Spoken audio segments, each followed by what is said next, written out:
Welcome to Robert Kiyosaki's The Business of the 21st Century. Robert Kiyosaki is recognized internationally as one of today's leading financial experts.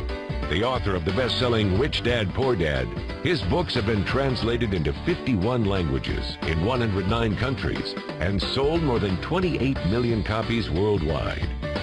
Robert has spent his life educating people on how to attain financial freedom. Now, through this special video presentation, he explains why network marketing is indeed the business of the 21st century and how you can take advantage of its opportunities to create the life you desire. Hello, I'm Robert Kiyosaki. I'm the author of this book, Rich Dad, Poor Dad. I want to welcome you to the business of the 21st century. For those of you who may not be familiar with this book, it was published in 1997. It was a self-published book, and it went all around the world, and in 2000 it made the New York Times bestseller list. It was the only self-published book that made it. And at the same time, a woman named Oprah Winfrey called, and I went on her show to talk about Rich Dad, Poor Dad, and voila, suddenly I was a famous individual. So today this book has now sold approximately 25 million copies in 100 different countries and 50 different languages. So today, Rich Dad, Poor Dad is the #1 personal finance book ever written.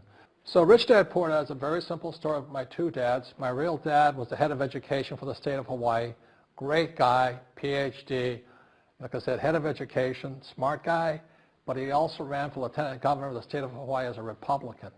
Unfortunately, he lost, and he ultimately died poor, so that's why I call him my poor dad. My rich dad, on the other hand, didn't finish school, but he ultimately became one of the richest men in Hawaii.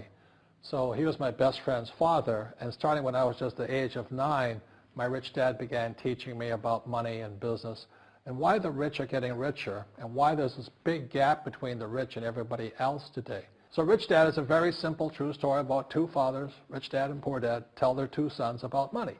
And it was my poor dad always said, go to school, get a job, work hard, and all that stuff. And my rich dad says, you'll never get rich doing that. You'll never be a free man. So that's kind of the differences. But if I would show you a diagram of the differences here, is that in financial education, this is very simply the difference. Because there's no financial education in our school, most people do not understand financial statements. So this here is income, expense, assets, and liabilities. And the reason my poor dad was poor, it was very simple. Because he couldn't read a financial statement because he don't have financial education in school. He was financially illiterate, although a PhD. And my poor dad always said, our house is an asset. And my rich dad said, your father may be well educated, but he can't tell assets from liabilities. So very simply, my rich dad said to me, assets, whether you work or not, put money in your pocket. So when a banker looks at your financial statement, the banker looks at this and says, oh, you have assets and you're putting money in your pocket. And if you look at your house, it's really a liability because every month it takes money from your pocket. Now I can hear people say, well, it's, I don't have any debt on it, but still every month you have insurance, you have upkeep and expenses to it. So very simply, the reason I'm a rich man today was I knew the difference between assets and liabilities. And I get richer and richer because every year I add more assets to my balance sheet here. And so that's one of the biggest differences. And as my rich dad often said to me, he says, son, my banker has never asked me for my report card. My banker wants to see my financial statement because it's your financial statement that shows how high your financial IQ is. How smart are you with money? If you're very smart with money, the banker will give you as much money as you want because you know how to make money with money. If you're not very smart about money, all the banker will give you is a credit card and a home loan. So those are some of the differences between my rich dad and my poor dad. And if you stay tuned, you'll find out how you too can create assets instead of liabilities. Because if you're going to survive in the 21st century, you need more assets than liabilities. The next thing I want to cover with you is one of the most important lessons my rich dad gave me, and it was called the cash flow quadrant. And what my rich dad explained to me is that there's 4 people in business. One are E's, employees. S stands for small business, self-employed, or specialist. B stands for big business, and I stands for investor. And the thing of note here is that most people who go to school are programmed for the E and the S side. For example, it was my poor dad who always said to me, son, go to school so you can get a nice, safe, secure job. And so my poor dad wanted me to be an employee. And since the time I was a kid, get a safe, secure job, steady paycheck, and benefits. Okay? I didn't want to be an employee. And I said, Mom and Dad, I want to be a rich man.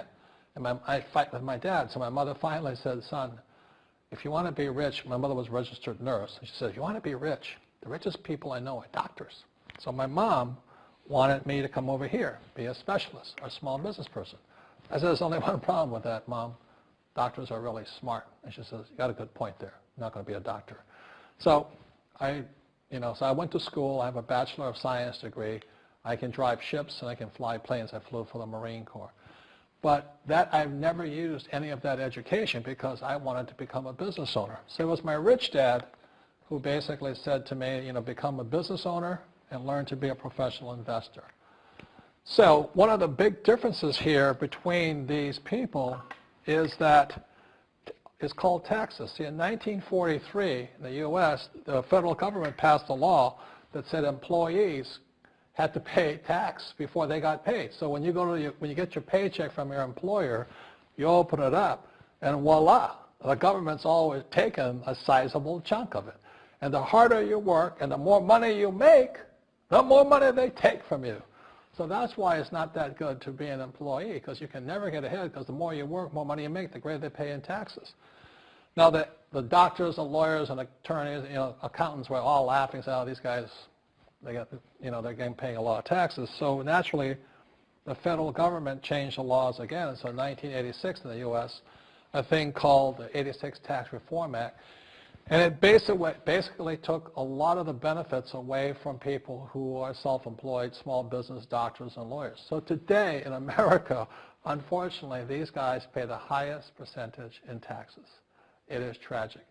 And a lot of people think they're investors, but what they're really doing is they're just giving their money to people like mutual funds, companies, and all that. So they're investing, but they're not really investors. See, the big tax breaks are on this side. The laws are pretty tight here, but this area is very, very gray. So by being a business owner on the right-hand side of the quadrant, you can make a lot more money and pay a smaller percentage of taxes legally. And the key word is legally. In the investor quadrant, it is possible to make millions of dollars and pay 0% taxes legally. But you've got to know the difference.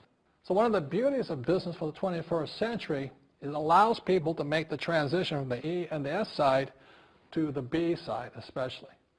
And so you can become a big business owner. And the difference between an S and a B, small business and big business, is most of these guys can't quit working.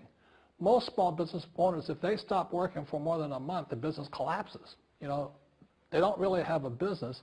Most of these people own a job.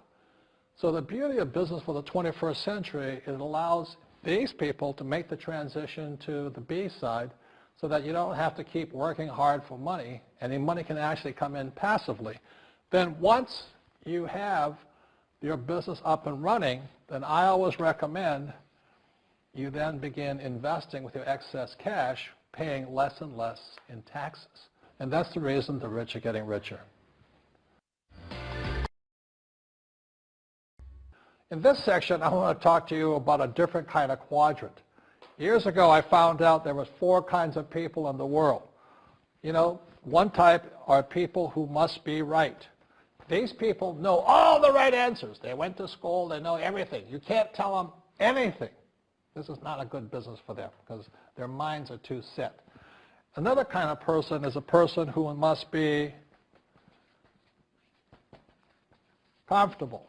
The house could be on fire, but they're still watching TV, eating a hot dog, watching what's going on in the world.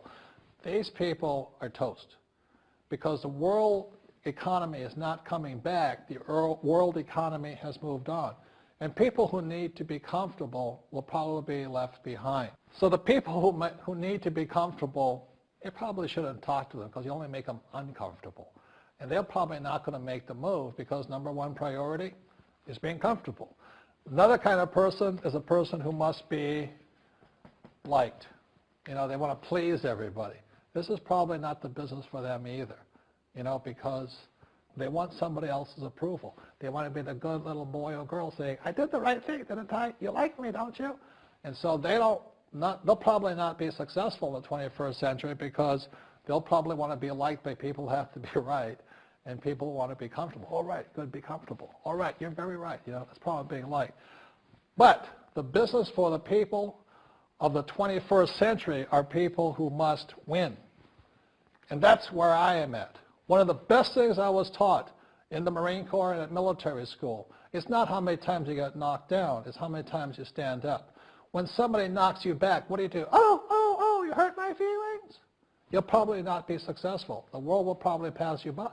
Because as I said, the world economy is moved on. It's not coming back. So winners will win. But winning takes sacrifice. Success takes sacrifice. And these are the people who will do best in business of the 21st century.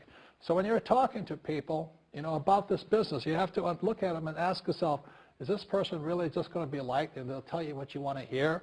Or they're going to argue with you because they know all the right answers? Or they're going to get very upset with you for disturbing them? So what you're looking for in the network marketing business are people who want to win. People who know the economy has moved on. You'll find every race, gender, age, and background in network marketing. But what they really want to do is they want to win. It really is a true playing field in the world, but not for these people. These people will be left behind. Network marketing is for people who want to win because network marketing is the business model of the future. If you want the government to take care of you, then just keep doing what you want to do.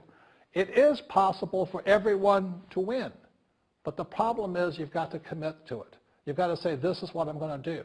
I'm going to dedicate 5 years of my life. You want to look at the leaders and say, those are the people I want to be like. Those are the kinds of people I want to hang out with. That's what you got to say to yourself. And I want to help other people do what I want to do and win in life. And that's why I support network marketing, because it really is the business for the 21st century.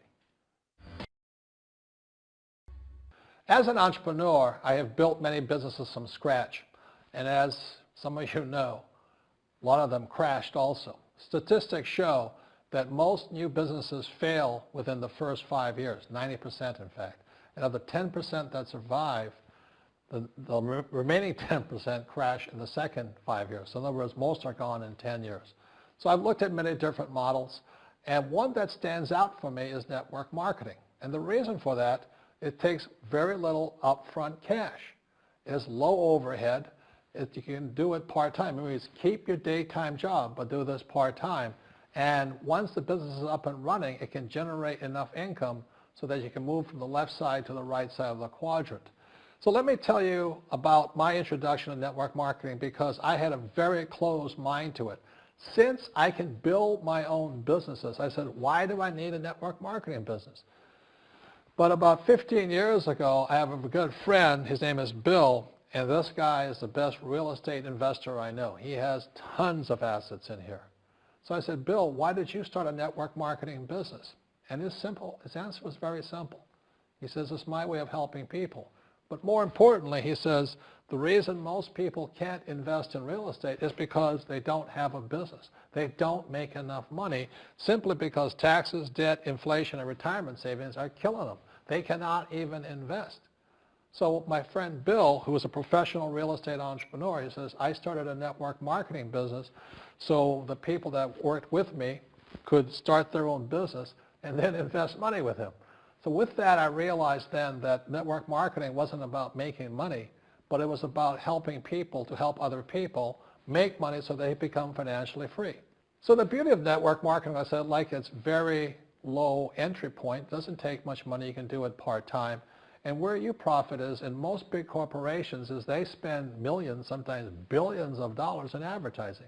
So rather than give that money to advertisers, network marketing depends on building a network. It's called word of mouth, like you recommend a movie to a best friend. So really, the reason I support network marketing, because it's not about selling.